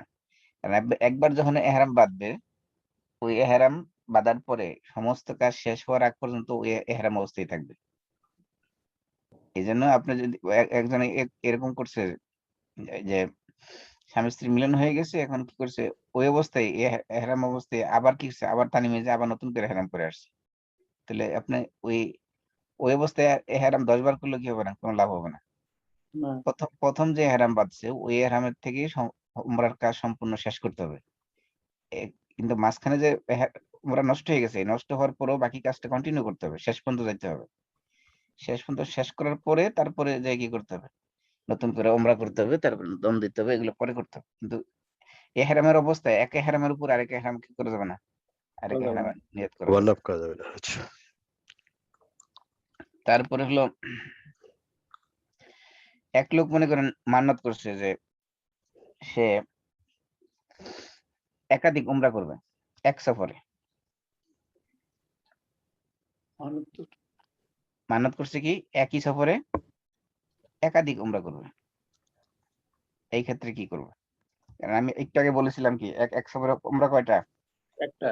একটাই উত্তম। একটা। কিন্তু এক লোক মান্নাত করে বসছে যে সে এক সফরে একাধিক উমরা করবে, এই ক্ষেত্রে কি করবে?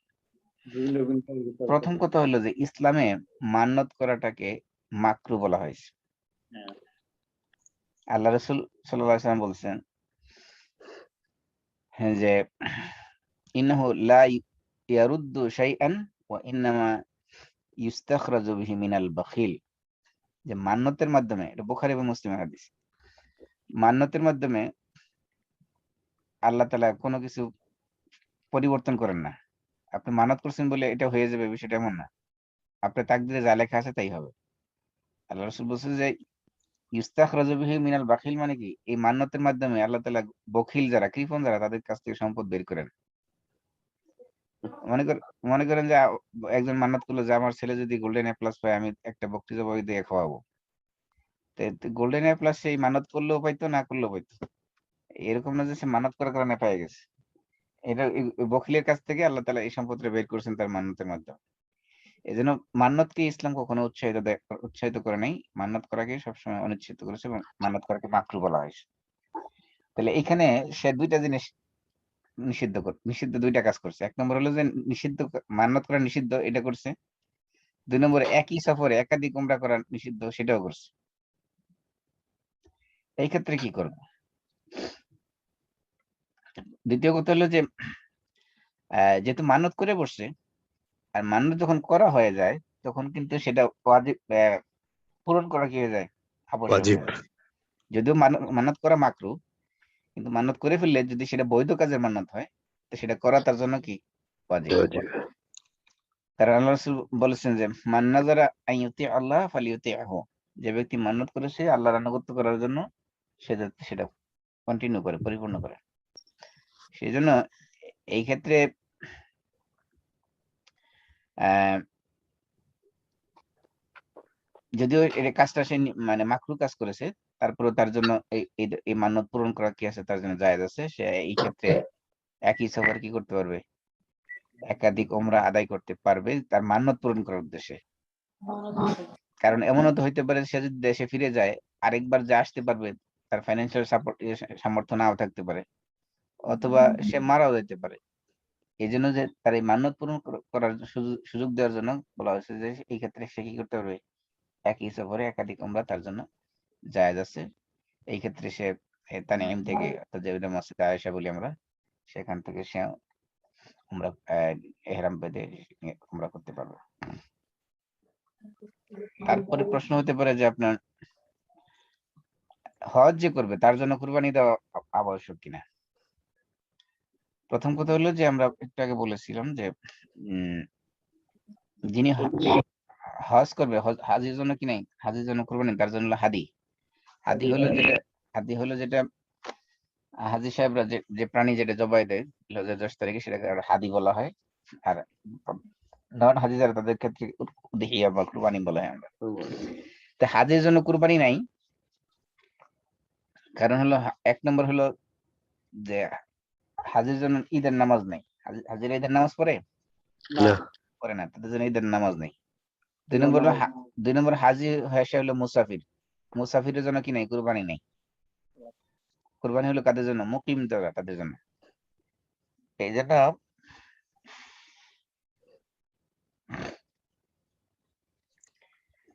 ইমাম আবু হানিফার মতে যদি হাজি যদি গায়রে মানে মক্কাবাসী ছাড়া অন্য বিদেশি হয়, অর্থাৎ যে মুসাফির, তার জন্য কি নাই, কুরবানি নাই। কিন্তু যদি মক্কাবাসী হয়, সেই ক্ষেত্রে কি করতে পারবে, সে কুরবানি দিতে পারবে। আর হাজি যিনি হজ করবে, সে যদি সে তো এক নম্বরে হাদি তো একটা দিবে কুরবানি সেখানে, কিন্তু সে যদি তার যদি পরিবার পরিজন দেশে থাকে, সেক্ষেত্রে দেশের মানুষের জন্য কি করতে পারবে, আলাদা করে কুরবানি দিতে পারবে। কিন্তু ওই মক্কা শহরে দিতে পারবে না, মক্কা শহরে শুধুমাত্র তার জন্য হাদি যথেষ্ট।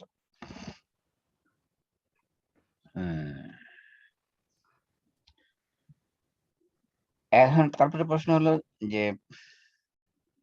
এমন যদি হয় যে স্বামী স্ত্রী দুইজনে হজে গেছে, চিন্তা করলে দুইজনের তো দুইটা লাগবে, আমার তো হজ করলে কটা হাদি দিতে হবে, এটা দুইটা। চিন্তা করলে আমরা না এখানে একটা দেই আর দেশে আরেকটা দেই, এই ক্ষেত্রে যা যাবে কিনা। না।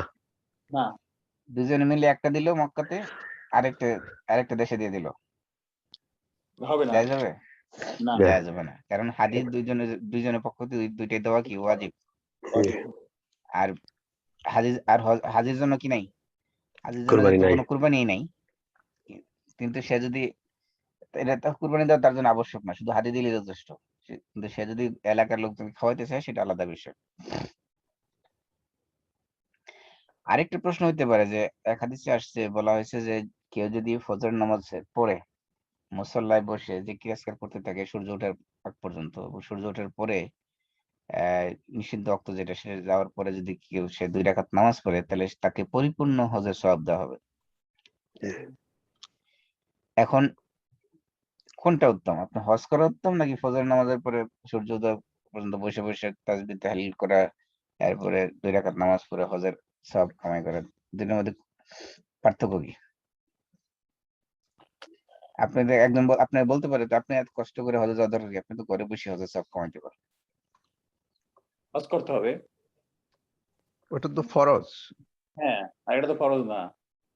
পার্থক্য হলো সওয়াবটা হলো আল্লাহর কাছে, আল্লাহ তাআলা যেমন মনে করেন এই সূরাতুল ইখলাস এটা হলো তাদ হলো সুলুসুল কোরআন। সূরা ইখলাস হলো কোরআনের 3 ভাগের 1 ভাগের সমকক্ষ মানে সওয়াবের দিক থেকে। এর মানে কি আপনি 3 ভাগের 1 ভাগ মানে 10 পারা, তাই না? তাহলে যে একজন 10 পারা কোরআন পড়লো, আরেকজন সূরা ইখলাস একবার পড়লো, দুটো কি সমান হলো? না, আল্লাহ সওয়াব হয়তো সমান দেবেন, সওয়াব হয়তো কিন্তু আল্লাহ দিবেন, কিন্তু জি, যে কোনো একটা কাজ করা আর সেই কাজের সওয়াব দুটো কিন্তু সেম না। জি, এইজন্য একটা কথা আছে যে আল মুশাবাহা ফিল জাযা লা ফিল ইজজা, যে প্রতিদান দেওয়ার ক্ষেত্রে আল্লাহ তাআলা সমান করেছেন, কিন্তু এই যথেষ্ট হওয়ার ক্ষেত্রে দুইটা সমান করে নাই। তার মানে কি, আমি একটা উদাহরণ দিই তাহলে বুঝা যাবে। যেমন মনে করেন আল্লাহ রাসূল বলছেন, যে ব্যক্তি একদিনে লা ইলাহা ইল্লাল্লাহু ওয়াহদাহু লা শারীকা লাহু এটা যদি কেউ একদিনে 100 বার বলে, তাহলে সে কি পাবে? 10টা গোলাম আজাদ করার সমান সওয়াব পাবে। আমরা যে পড়ি লা ইলাহা ইল্লাল্লাহু ওয়াহদাহু লা শারীকা লাহু লাহুল মুলকু ওয়া লাহুল হামদু ওয়া হুয়া আলা কুল্লি শাইইন কাদির, এই দোয়া যদি কেউ 100 বার পড়ে, তাহলে কি কয়টা গোলাম আজাদ সওয়াব পাবে? 10টা। 10টা। এখন মনে করেন কেউ একজন মিথ্যা শপথ করলো অথবা কসম করে কসম ভঙ্গ করলো। এখন কসম ভঙ্গ করে কি করতে হবে? কসম ভঙ্গ করলে তার কাফারা দিতে হবে। কাফারার মধ্যে একটা কাফারা আছে যে একটা দাস মুক্ত করে দেওয়া। ঠিক আছে? এখন আপনি চিন্তা করলেন যে দাস মুক্ত করতে অনেক টাকা লাগে। আমি বসে বসে লা ইলাহা ইল্লাল্লাহ ওয়াহদাহু লা শারীকা লাহু লাহুল মুলকু ওয়া লাহুল হামদু ওয়া হুয়া আলা কুল্লি শাইইন কাদির 100 বার করে দেবেন, 10 গোলাম আজাদ করে দেওয়ার সমান সব হয়ে গেছে। হ্যাঁ, এটা দ্বারা কি ওটা আদায় হবে? না। না, না, হবে না। হবে না। তার মানে কি? তার মানে এখানে সওয়াব দিবে আল্লাহ, কিন্তু ওই সওয়াব কি হবে না? অন্য কাজের অল্টারনেটিভ হবে না। হবে না, হ্যাঁ। এইজন্য হজ যেহেতু আপনার ওয়াজিব, এই ওয়াজিবের দ্বারা ওয়াজিব আদায় হবে না আপনার শুধুমাত্র বসে বসে এই ফজরের পরে জিকির আজকার করার মাধ্যমে। ওটার দ্বারা আপনি সওয়াব পাবেন, কিন্তু ওটার দ্বারা কি হবে না? ওয়াজিব আদায় হবে না। তারপরে প্রশ্ন আসতে পারে যে আপনি জুতা পায়ে দিয়ে তাওয়াফ করা যাবে কিনা? তাওয়াফ এবং সাই এই দুই ক্ষেত্রে জুতা পায়ে দিয়ে যদি নামাজ পড়া জায়েজ, শুধু নামাজ পড়া জায়েজ না, নামাজ পড়া সুন্নত। রাসূল পড়েছেন যে যদি জুতার মধ্যে নাপাকি না থাকে, জুতা পায়ে দিয়ে নামাজ পড়া সুন্নত। তো এই জন্য তাওয়াফ এবং সাই দুইটাই জুতা পায়ে দিয়ে করা জায়েজ আছে, কিন্তু যদি সেটাই আমি বলি।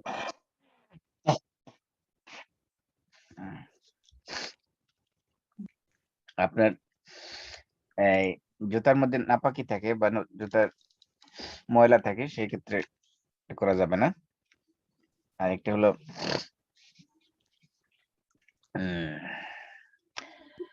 যে এটা না করার উত্তম কারণ হলো যে আপনি যদি জুতা পায়ে দিয়ে করেন, তাহলে দেখা যাবে আপনি দেখা দিয়ে এক লোক সে পাক না পাক কিছু জানে না, সেও জুতা পায়ে দিয়ে করা শুরু করবে। দেখা গেল সে মসজিদ না পুরো জিনিসটা নাপাক করে ফেলছে।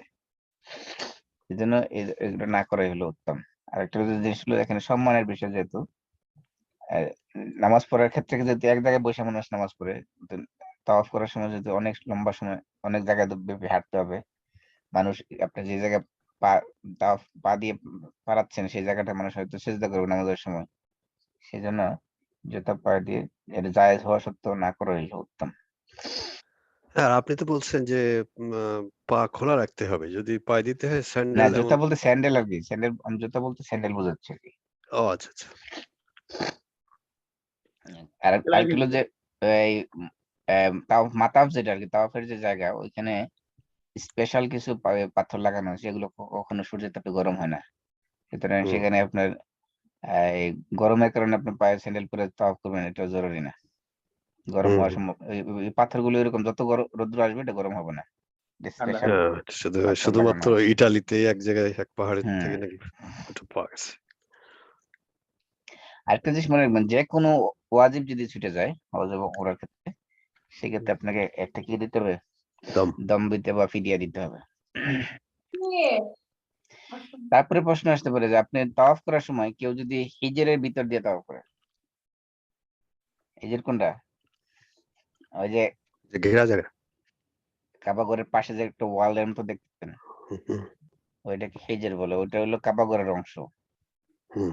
এখন এটার যদি কেউ তাওয়াফ করার সময় নিয়ম হলো এটা বাইরে দিয়ে তাওয়াফ করতে হবে। কেউ যদি ভুল করে এটা ভিতর দিয়ে তাওয়াফ করে ফেলে সেই ক্ষেত্রে তার তাওয়াফ হবে কিনা, সেই ক্ষেত্রে তার তাওয়াফ হবে না। এখন যদি কেউ এরকম বলে করে ফেলে তাহলে কি করতে হবে? আবার কাজ করতে হবে। তাওয়াফ করতে হবে তো থাকলে না মক্কায়, যদি দেশে চলে আসে, দেশে চলে আসার পরে সে বুঝতে পারছে যে আমি তোর ভিতরে দিয়ে তাও করতে আমার তাওয়াফ হয়নি, এখন কি করবো? ওখানে তো ঢুকতেই দেবে না। না ঢোকার সিস্টেম আছে তো, ঢুকতে দেবে না কেন? হ্যাঁ, ঢোকা যায়, ঢোকা যায়। সবসময় খোলাই তো থাকে, ঢোকার খোলাই না থাকে, ঢোকার থেকে খোলাই থাকে সবসময়। জি।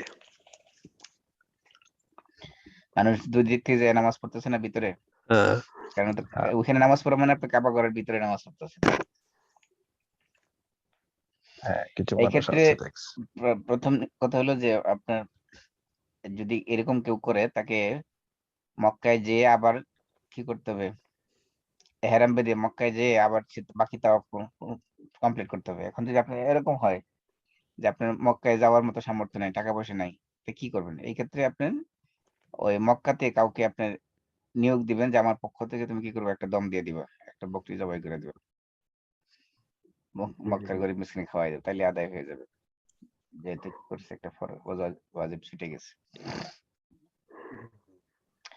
তারপরে প্রশ্ন হতে পারে যে এহরামের কাপড় পরা অবস্থায়, মনে করেন যে আপনি উমরার কাজ শেষ করে ফেলছেন, এখন এহরামের কাপড় এখনো খুলেন নাই, এই অবস্থায় নামাজ পড়লে কি হবে?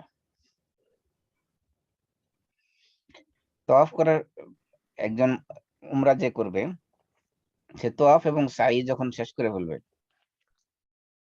এরপরে সে করুক হলক না করার সত্ত্বেও সে কি করতে পারবে?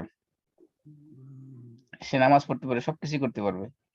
হলক করার পরে সে কি করবে? সম্পূর্ণরূপে হালাল হবে, ঠিক কিনা? মানে মাথা চুল কাটার পরে, চুল হলক করা বা কসর করা, হলক বা তাকসির যেটা আমরা বলি, হলক মানে মাথা মুন্ডন করা, আর তাকসির মানে চুল কাটা করা, এটা করার পরে সে সম্পূর্ণরূপে হালাল হবে। কিন্তু যদি এই মনে করেন সাই করে ফেলছে কিন্তু এখন শুধুমাত্র হলক করার বাকি,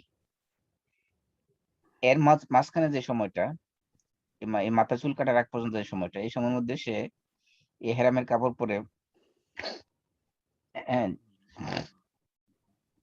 নামাজ পড়তে পারবে, সব কাজই করতে পারবে, কিন্তু নিষিদ্ধ কাজ যেগুলো আছে সেগুলো করতে পারবে না, যেমন মাথা ঢাকা, সুগন্ধি ব্যবহার করা, নখ কাটা, এই ধরনের কাজ সে করতে পারবে না।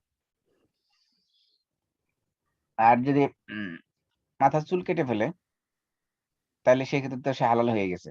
এই অবস্থায় সে এহরামের কাপড় চেঞ্জ করা বা না করার সাথে কোনো সম্পর্ক নাই। মাথা চুল কাটার পরে যদি এহরামের কাপড় পরা অবস্থায় থাকে তাহলে সব স্বাভাবিক সব কাজই করতে পারবে, যেগুলো এহরাম অবস্থায় নিষিদ্ধ ছিল সেগুলো করতে পারবে। এখন মূলত হালাল হওয়াটা এহরামের কাপড় খোলা বা না খোলার সাথে সম্পৃক্ত না। আপনি চুল কাটা কেটে ফেলছেন মানে কি এখন থেকে হালাল হয়ে গেছেন। এখন যদি এহরামের কাপড় পরা অবস্থায় থাকে তখন সে স্বাভাবিক যত কাজ আছে সেগুলো করতে পারবে, মাথা ডাকতে পারবে, সুগন্ধি ব্যবহার করতে পারবে, নখ কাটতে পারবে, যেগুলো এহরাম অবস্থায় নিষিদ্ধ ছিল সব কাজই করতে পারবে। বুঝে আসছে বিষয়টা? জি। ওকে। আরেকজন প্রশ্ন করতে পারে যে একজন মনে করেন হজ করছে, উমরাও করছে, ফ্যামিলির সবাই উমরা করছে, এখন সেকেন্ড টাইম সে হজ করতে যেতে হচ্ছে। এখন প্রশ্ন হলো যে সেকেন্ড টাইমে হজ করতে যাওয়া তার জন্য উত্তম নাকি ফ্যামিলির সমস্ত সদস্যদেরকে নিয়ে উমরা করতে যাওয়া উত্তম?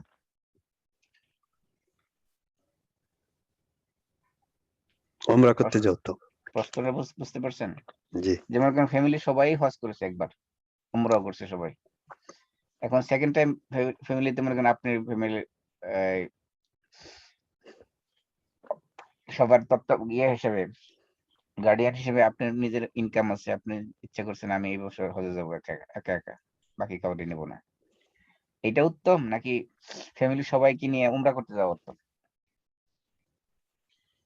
হজ করতে উমরা করতে যাও উত্তম সবাইকে নিয়ে, কারণ রাসূলুল্লাহ তো মাত্র একবারই হজ করছেন।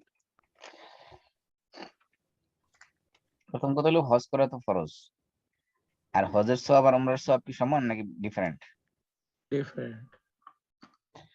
হজের সওয়াব বলছে আল উমরাতু ইলাল উমরা কাফারাতুন লিমা বাইনাহুমা ওয়াল হাজ্জুল মাবরুর লাইসা লাহুল জাযা ইল্লাল জান্নাহ। আল্লাহ রাসূল বলছে যে এক উমরা থেকে আরেক উমরার মাঝখানে সগীরা গুনাহ যেগুলো কাফারা হয়ে যায়, আর হজের মাবরুর যেটা মাকবুল হজের সওয়াব হলো জান্নাত। তো হজের সওয়াব আর উমরার সওয়াবের মধ্যে পার্থক্য আছে কিনা? জি, পার্থক্য। পার্থক্য আছে। যদিও পার্থক্য আছে, যদিও হজের সওয়াব উমরার সওয়াবের চেয়ে অনেক বেশি, তারপরেও অনেক সময় আছে যে যে কম কম সওয়াবের কাজের ভিতরেও বেশি সওয়াব পাওয়া যায়। এখন এই ক্ষেত্রে যদি আপনি ফ্যামিলি সবাইকে নিয়ে যদি উমরা করতে চান, সেক্ষেত্রে আপনার অনেক কিছু রক্ষা হবে। এক নম্বর হলো আপনি পরিবারের সাথে সময় দিলেন, বন্ধন। তারপরে আপনার পরিবারের সদস্য যারা আছে তাদের উপরে আপনার এই আপনার ফ্যামিলি সদস্যের সাথে আপনার যে একটা গুড রিলেশন আছে, এটা একটা প্রমাণ হবে, তারা আপনার প্রতি একটা সুধারণা পোষণ করবে। আর যদি এরকম হয় যে আপনি সবাইকে গুরুত্ব না দেন, একা একা নিজে নিজে হজ করতে চলে গেলেন, এই ক্ষেত্রে আপনার শয়তান তাদের ভিতরে ওয়াসওয়াসা সৃষ্টি করতে পারে। কি ধরনের ওয়াসওয়াসা সৃষ্টি করতে পারে? বলতে পারে যে উনি তো শুধুমাত্র নিজেকে নিয়ে ব্যস্ত থাকে, আমাদের কোনো কেয়ারই করে না। অথবা বলতে পারে যে উনি একজন কৃপণ লোক, আমাদের জন্য টাকা পয়সা খরচ করতে রাজি চায় না কোনো সময়। এই যে শয়তানের এই ওয়াসওয়াসার মাধ্যমে দেখা যায় যে পারিবারিক অশান্তি সৃষ্টি হয়ে যেত। এই জন্য বলা হচ্ছে যে এই ক্ষেত্রে যদি আগে সবার ফরজ হজ করা থাকে, সেই ক্ষেত্রে ফ্যামিলি সবাইকে নিয়ে হজে মানে নিজে ব্যক্তিগতভাবে হজ করার চেয়ে ফ্যামিলি সবাইকে নিয়ে উমরা করা হলো কি অধিক সওয়াবের কাজ। ওকে, আমি তো অনেক প্রশ্নই বললাম, আপনাদের কোনো প্রশ্ন আবার থাকলে আবার বলেন। আসসালামু আলাইকুম। ওয়ালাইকুম আসসালাম ওয়া রাহমাতুল্লাহ। আমার কানেকশন পাইতে দেরি হয়েছে, একটু কি প্রথমে যে কথাটা বলছিলেন ওটা রিপিট করবেন? যেমন হচ্ছে যে এক ব্যক্তি হজ করার উপলক্ষে এখান থেকে গেলেন, প্রথমবার তো উনি ওমরাই করে হোটেলে উঠলেন, তারপরে 2-4 দিন পরে 8 তারিখে উনি মিনাতে পৌঁছবার আগে আবার এহরাম বাঁধলেন, আরাফাত মুজদালিফা হয়ে আবার আসলেন, 10 তারিখে উনি তাওয়াফ করলেন। ওইটা তো ওমরা হিসেবে অ্যাকসেপ্ট করা হবে যে 10 তারিখে যে তাওয়াফ করতে হচ্ছে, হজের অংশ হিসেবে যে ওমরা, এটা কি দ্বিতীয় ওমরা হিসেবে কাউন্ট হবে অথবা হবে না? না, ওইটা উমরা না, ওইটা হজের কাজ। ওটা উমরা হজের তো কাজ। আপনি 8 তারিখের আগে শেষ করে ফেলছেন। আচ্ছা, এটা একটা। তাহলে এখন যে আপনি তাওয়াফ করতেছেন, তাওয়াফুল ইফাদা বা জিয়ারা, এটা হজের অংশ, এটা আচ্ছা হজের আচ্ছা, তাহলে হজের এটা রুকন। ঠিক আছে। এবং ওই ওই এর পরে এক সফরে একবারের বেশি ওমরা করা যাবে না। তো এটা হুম। যদি আমরা মনে রাখি, তাহলে আবার আয়েশা মসজিদে যেয়ে নতুন করে এহরাম বেঁধে এসে আর দ্বিতীয় ওমরা করা যাচ্ছে না। আমি তো বলছি বিস্তারিত, আপনি হয়তো শুনেন নাই। সেটা হলো যে আমি আপনি শুনেছি, ওটা আমি শুনেছি, জাস্ট একটু কনফার্মেশন দিয়ে না ওটা আপনি করা যাচ্ছে না। আপনি এই এক সফর মক্কা শহর থেকে যদি আপনি বেরিয়ে যান, মনে করেন তাহলে জেদ্দা গেলেন বা মদিনায় গেলেন, হ্যাঁ হ্যাঁ হ্যাঁ হ্যাঁ মক্কা শহর থেকে বেরিয়ে যদি আসেন, অন্য শহর থেকে যদি ঢুকেন আবার মক্কায়, সেই ক্ষেত্রে আপনি করতে পারবেন। কিন্তু মক্কা থেকে বারবার তানঈম, যেটা আর কি তানঈম মানে ওই মসজিদে আয়েশা, ওইখানে ঠিক আছে। মক্কা থেকে বারবার যে ওমরা করার এটার অনেকে বেদাত বলেছেন। আচ্ছা আচ্ছা, কারণ ধন্যবাদ ধন্যবাদ, আমি বুঝতে পেরেছি। আপনি ভালো থাকেন ইনশাআল্লাহ। ওকে, জি আর কোনো প্রশ্ন? আমার একটা প্রশ্ন ছিল মাসুম ভাই। জি বলেন।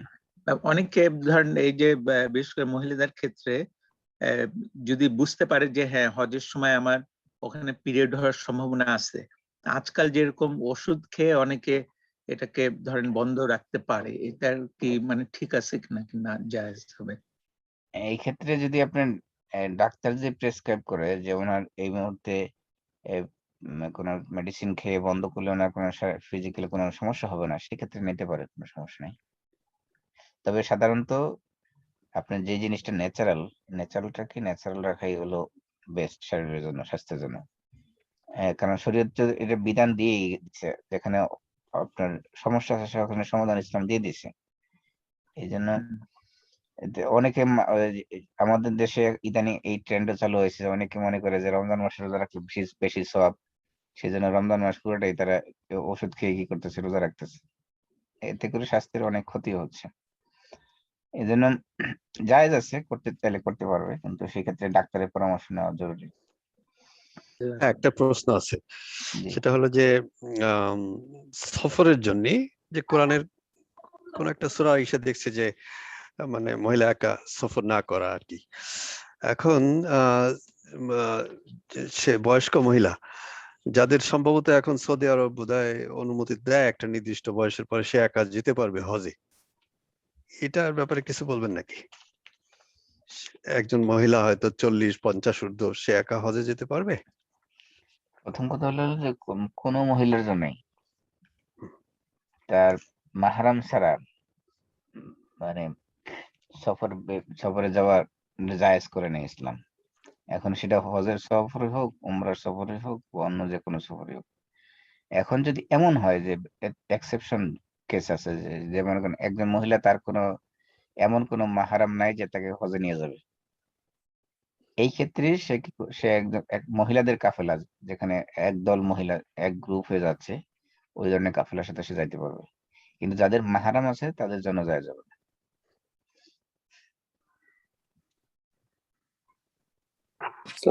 মাসুম ভাই, হজে থাকা অবস্থায় যদি মাহরাম মারা যায় তখন কি করবে ওই মহিলা? মারা গেলে তো সেটা ভিন্ন কথা। মারা গেলে তো সেটা সৌদি গভর্নমেন্ট কিন্তু একটা নির্দিষ্ট বয়সের পরে এখন এটা দেয় অনুমোদন। সৌদি এটা গভর্নমেন্ট ফরম্যাট। দেয় তাদের সোর্স অফ ইনকাম, সেটা আচ্ছা শরীয়তের বিধান না। আচ্ছা আচ্ছা। ওকে, আর কারো প্রশ্ন? আমার প্রশ্ন ছিল যে যে আপনি বললেন যে মানত ব্যাপারটা, তো হুম। মান্যত রাখাটা ওয়াজিব, আবার মান্যতটা হলো মাকরু।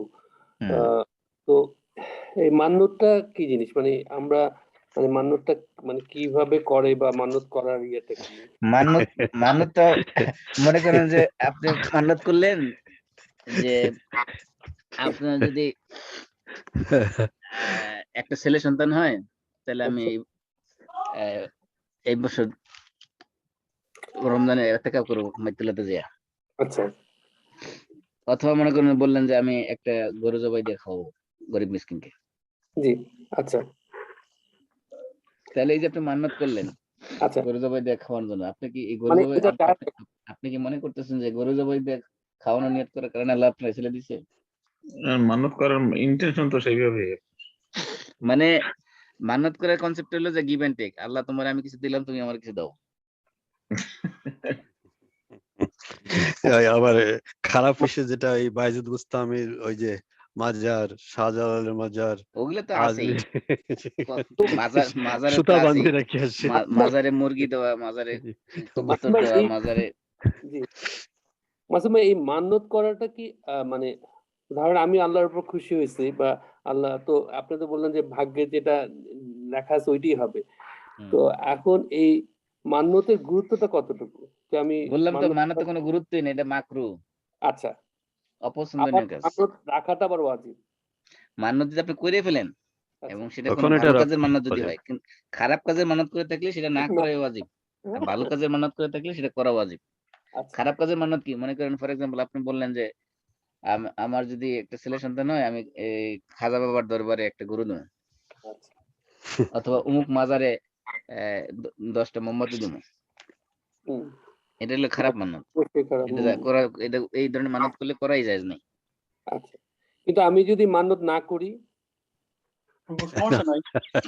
মান্যত না করলে নাই, না আমি মান্যত না এইটাই করলে মানে আপনাদের আমার মান্যত হলো না করলে তো প্রশ্নের আপনাকে জোর ব্যাপারটা করবে যে না মান্যত করেন, না, এটা গলায় আমার ছুরি ধরবে। প্রশ্ন- না কিন্তু মাসুম ভাই, বাংলাদেশে দেখুন যে মসজিদ গুলোতে কোটি কোটি টাকা দেয়, তো মান্নত দেয়, খালি মাজারে না, মসজিদে তো টাকা দেয় লোক, মান্নত হিসেবেই দেয় ম্যাক্সিমাম। না হ্যাঁ, মসজিদে বললাম তো মান্যতের কারণে আল্লাহ রাসূল স্পষ্ট হাদিস, বুখারী মুসলিম হাদিস আপনাদের শুনাইলাম, আল্লাহ রাসূল বলছেন যে মান্যতের কারণে কি করে না, আল্লাহ তাআলা মানুষের জন্য তার তাকদিরে যা লেখা আছে এটা আল্লাহ পরিবর্তন করেন না, বরং মান্যতের মাধ্যমে আল্লাহ তাআলা কৃপণের পকেট থেকে টাকা বের করে নিয়ে আসেন। জি, okay, good. Very good funny হাদিস। জাযাকাল্লাহ। জি, আর কোনো প্রশ্ন? মাসুম ভাই, আমার একটা প্রশ্ন আছে। জি বলেন। আমরা যখন আমি শুনছি, জানি না কতটুকু হাদিসে আছে কিনা, আমরা যখন বলছি যখন তোমরা প্রথমে মক্কা শরীফ দেখবা তখন তোমরা হাত তুলে দোয়া করবা, এটার কত মানে এটার কি ভ্যালু আছে? যা দোয়া করবে তাই কবুল হবে, হ্যাঁ এটা হ্যাঁ, শুনছি শুনছি আমি, যেমনি মানে ফার্স্ট সাইটে আর কি। হ্যাঁ, 5 সাইড যখন যাবেন তখন মানে এরকম ফার্স্ট সাইড সম্পর্কে শব্দ কবুল হবে এই ধরনের কোনো হাদিস আমার জানা নেই। আচ্ছা আচ্ছা, তো এটা আসলে মানুষ মানে শোনা কথা আর কি, শেখানো হয়। হ্যাঁ, না, আমাদের অনেক কিছু আছে বাংলাদেশে প্রচলিত, ওগুলোর কোনো কল্পকাহিনী সরাসরি আছে। কোনো ভিত্তি নাই। হুম, ওকে, তাহলে প্রশ্ন থাকলে আমরা ক্লোজ করে দিতে পারি। জি ওকে, তাহলে ইনশাআল্লাহ আমরা আগামী ক্লাসে নতুন আয়াত শুরু করব। আজকে আমরা শেষ করে দিচ্ছি। সবাই কাফারাতুল মাজলিস পড়ি। সুবহানাকাল্লাহুম্মা ওয়া বিহামদিক, আশহাদু আল লা ইলাহা ইল্লা আনতা আস্তাগফিরুকা ওয়া আতুবু ইলাইক। আসসালামু আলাইকুম ওয়া রাহমাতুল্লাহি ওয়া বারাকাতুহু। রাহমাতুল্লাহি ওয়া বারাকাতুহু।